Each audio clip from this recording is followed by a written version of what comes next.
Father can finally earn his salary by catching her. That broke it. Dare let loose a howl fit to curdle milk and spun on that gaggle of twits. She rushed at them, yelling and gnashing her teeth, ready to knock them all to the ground if she had to.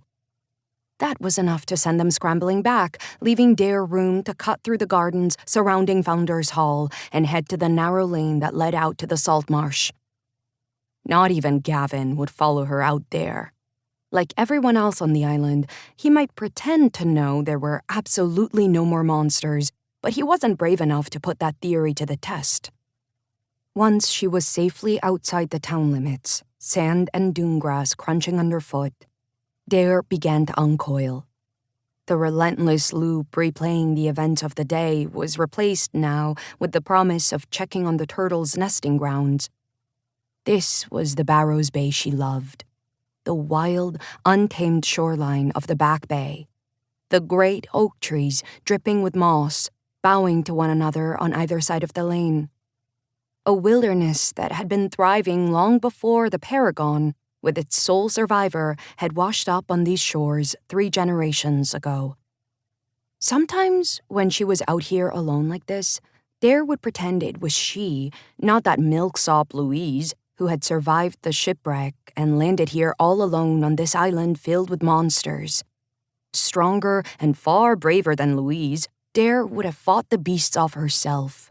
And when Bascom Barrow and his crew landed, looking for survivors from the wreck of the Paragon, she would have welcomed them to her island, Dare's Bay, then told them to shove off.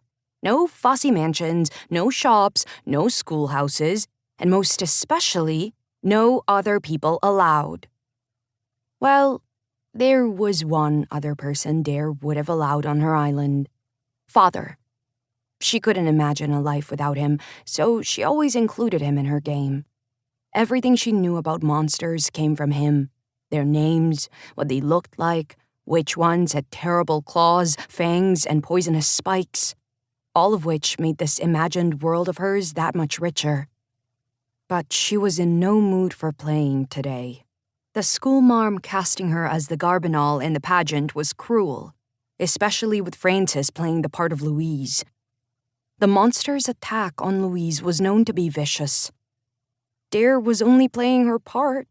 Frances was the one who had changed the script and added all those thinly veiled insults. And yet, Dare was the one who had gotten in trouble. Again. Word of the fight had probably already reached Mother. While the balmy weather on Barrows Bay might be its greatest asset, gossip was its most precious commodity. Dare couldn't risk going home yet, not until she was certain Father had returned from his rounds. He had a way of smoothing Mother's anxiety and softening all of Dare's edges and angles. Dare followed the lane all the way around the salt marsh, past the dunes, and down to the beach, where she stopped to take off her boots. She liked to feel the sand underneath her stockinged feet, and she posed less of a danger to the turtles this way. Should she happen to step on a nest by accident, she was less likely to harm any of the buried eggs. She made her way down the beach, gingerly hopping from one foot to the other all the way to the turtles' traditional laying grounds. The eggs should be hatching any day now. She'd only been lucky enough to see the march of the hatchlings once, for as soon as the baby turtles broke through their shells, they took off at a waddling run into the sea. It was the funniest and most miraculous sight she'd ever seen, and she'd been hoping ever since to witness it again. But as the laying grounds came into view, Dare stopped, the hairs on her arms bristling. The entire nesting area had been laid to waste. The sand was littered with large holes and knee-high mounds, and all those soft, precious eggs had been scattered in every direction. Thinking, and yet not thinking, Dare hurried to collect as many eggs as she could to rebury them before it was too late. But it was no use. She couldn't find any that hadn't been cracked or exposed to the hot sun for too long and drained of their treasured cargo. The entire clutch of hatchlings had been demolished. Dare's offal began to rise. Whoever did this would pay.